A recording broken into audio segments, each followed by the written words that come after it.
Hello, today I want to talk about the planar magnetic in-ear monitors made by company 7Hz and named Timeless. Pretty interesting name. And most probably you've already seen few reviews, videos or printed ones, because popularity of this model is really high. But I'm a bit too late to jump into this hype wagon, because it's already past its pinnacle, and the pendulum of public opinions already swinged from total love towards more moderate feedback.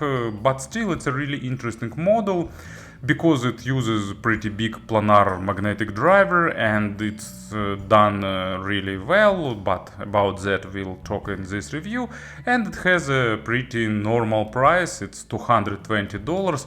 I will add links to the Linsole shop in the description, and I could release this review earlier, but unfortunately first pair of these earphones that was sent to me went somewhere to Uruguay, if I understood right the tracking, and I got them only from the second attempt, so it took some time. But still, it's a pretty interesting model with good price to quality ratio, so let's have a closer look. As you can see, box is pretty compact, done in a slightly minimalistic manner, but looks accurate. On the side there is a sticker about 4.4mm connector, and on the back here is technical specifications. So 14.8 probably it's ohms of impedance, 104 decibels of sensitivity, so pretty average figures, wide frequency range, low distortions, and 14.2mm. Probably it's the surface of planar magnetic driver's diaphragm. As you can see, here is a blow-up diagram with information. Here used planar magnetic driver with ultra-thin membrane, and it's encapsulated into the metal housing. So let's go inside. Let's open the inner box. It's pretty heavy actually, and here is why. Let's pull that out.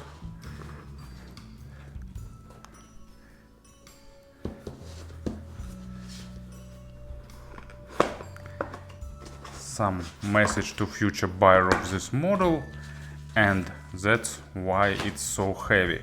They put a pretty thick, dense and heavy metal box into the accessory set. But let's look what we've got here.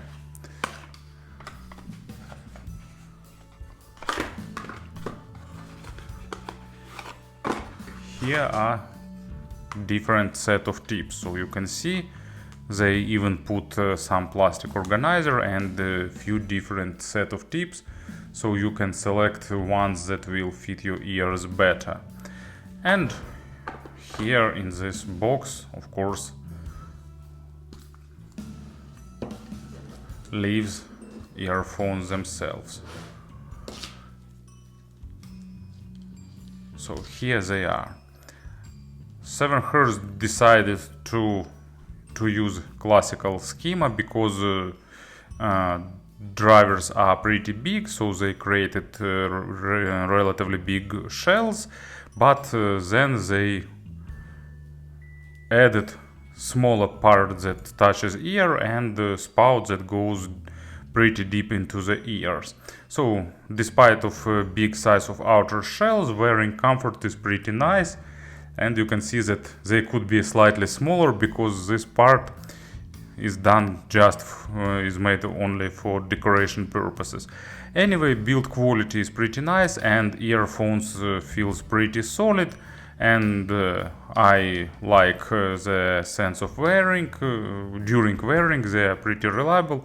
There is a lip for holding the tips and protective grill, so all that exterior aspects are done on a really good level, and they definitely looks in a different way, like no other models. And probably it's done intentionally, but this part requires the grooves of the classical vinyl discs. Add here that accurate caption, and you see that they have a pretty sleek and neat design. Cable is made replaceable. Here used MMCX connectors, which are pretty reliable and clicky, and the stock cable is made of hybrid wires.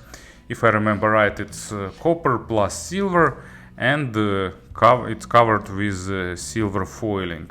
So it's pretty smooth, accurate, no braiding, just smooth surface of cables.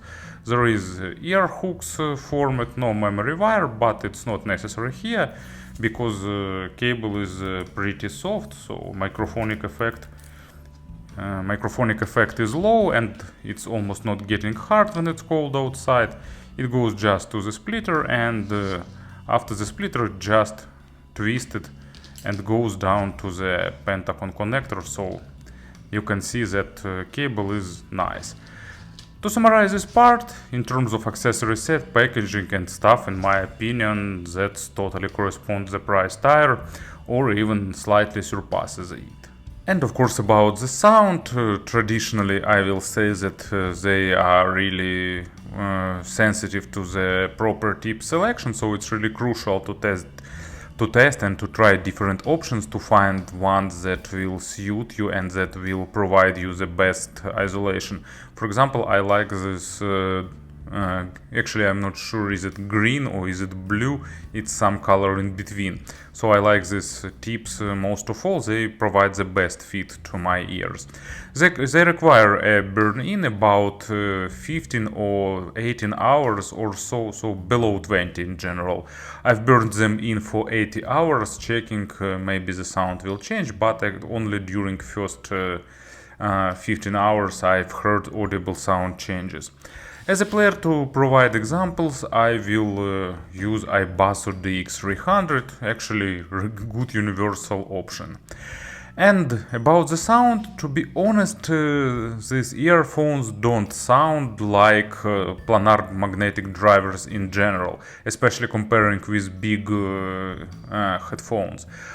They, in terms of tuning and in terms of overall perception, they are closer to dynamic drivers. Of course, they will give you slightly higher resolution comparing with traditional dynamic drivers, and they will give you better macro dynamics, but in general they sound like good dynamic drivers, tuned first of all to deliver a great bass. Low frequencies here is, really the staple of the sound of these earphones. It goes to maximum depth and it's pretty fast, slightly faster than traditional dynamic drivers, giving slightly more details and more overtones, but at the same time they have a good impact and weight, so they doesn't sound like balanced armatures in terms of dryness, but they doesn't sound like dynamic drivers because it's something in between, delivering best of two worlds. You'll get a good resolution and nice texturing, but at the same time, when necessary, you'll get an impact, you'll get punch, you'll get necessary weight, and that makes them really delightful.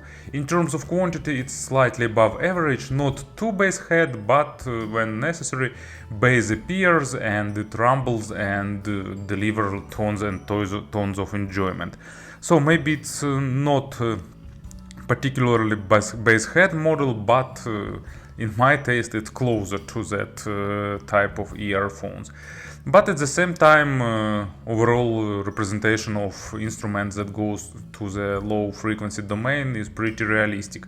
They are slightly bigger in size, but not exaggerated too much. So in general, low frequencies are universal if you like more sensible low frequencies, more audible and so on. And first of two examples, it's Juno Reactor Tempest. I like to use this track for tests because in the introduction it has a really low rumbling bass that goes from left ear to right and vice versa, and these earphones deliver that low bass with all necessary presence. And the second example, it's just classical bass riff, it's another one Bite the Dust. and this earphones delivers it punchy and really in a really enjoyable way. It's slightly accented, but not too much, so it sounds tasty but not exaggerated or bloated. And the low frequencies controls well and stays almost all the time in place, but of course on really basic tracks the shadowing needs a little bit.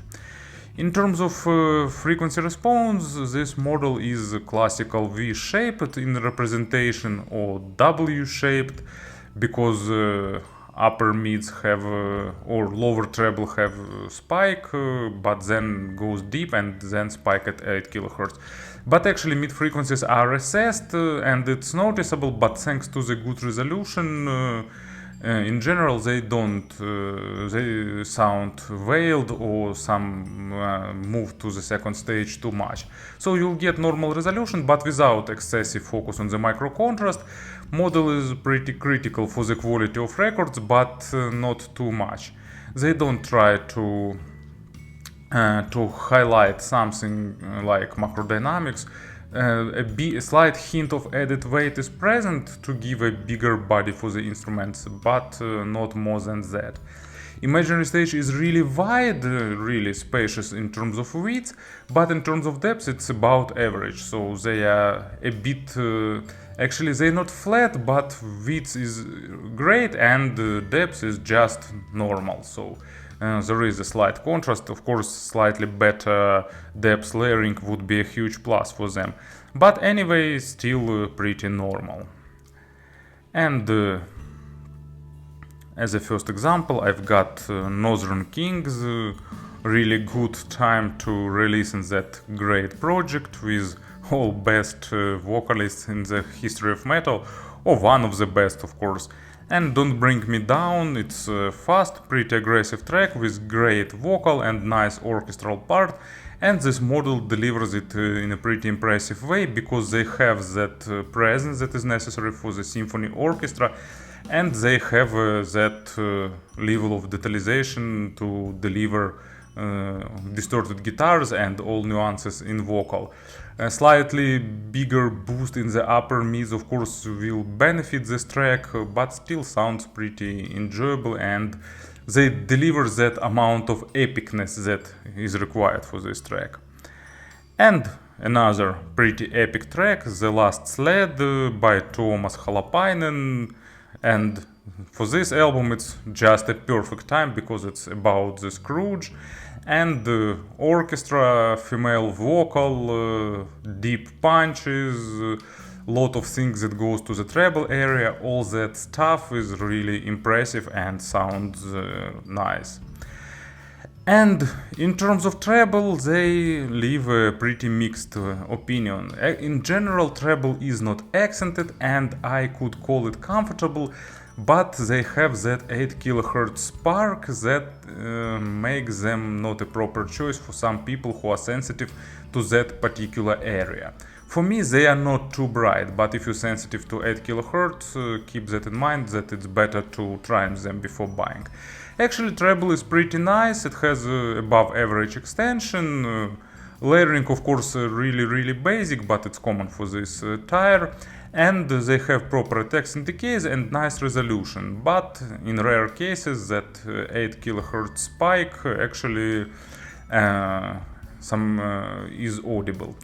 And a bit of subjective opinion here, I'd prefer slightly more forward treble because they have big bass, and slightly more forward treble would compensate it, making sound bit more balanced for me. But it's subjective, and many people I think will like them as is, of course. And first example, it's Robert Plant, Carry Fire. In this track there are a lot of percussions, different bells, and I don't know what are the names of that instrument, different chimes and so crashes, cymbals and so on. And that all stuff goes to the treble area, and these earphones plays it nicely. Of course they're lacking a bit of layering to deliver them fully, but still they don't sound too sharp. And another epic track, actually track selection today is kinda epic. It's Nightwish, Song for Myself, also symphony orchestra, lot of instruments, long track with distorted guitars, with great keyboards, chorus, vocals, so on, so forth. You heard this track most definitely, and it's epic, and these earphones deliver that epicness. Of course, they're lacking in some aspects, like slightly more present upper mids, more refined treble, but for this price tier they sound really engaging and enjoyable. So, in terms of drivability, they don't require too powerful source. They're not super sensitive, but they don't require tons of power. But they need a good control. Actually, they sound pretty nice even with good digital tonal converters, like some dongle jack. But to fully unveil their potential, probably some player of mid-level is required. Not more than this level, but at least medium level will be good for them. And actually speaking about the comparisons, to be honest, there is not much sense in comparing them with everything, because almost all balanced armature models will sound in a different way, and actually it's a rare type of earphones that delivers really big body for the low frequencies and nice speed. I can't, to be honest, recall models in this price tier that can do the same. So it's their main difference, and if you like bass and if you like it to be not only big but also technical, it's like number one choice. And as for comparisons, for example, Teen Hi-Fi P1, they are more brighter, they are thinner, and so on. And the Teen Hi-Fi P2 are better on the mids, but also they have slightly more forward treble, so they are more aggressive. And in terms of low frequencies, here you get a bit bigger body, but P2 is slightly more detailed, so a bit different tuning, and it's a matter of preferences. So now I fulfilled this purpose. I reviewed 7 Hz timeless, and it's definitely an interesting model. Maybe not for everyone, because they're not trying to be monitoring or something like that. They created to deliver fun, and they definitely do that. Thank you for listening, thank you for your attention, and of course have a great day.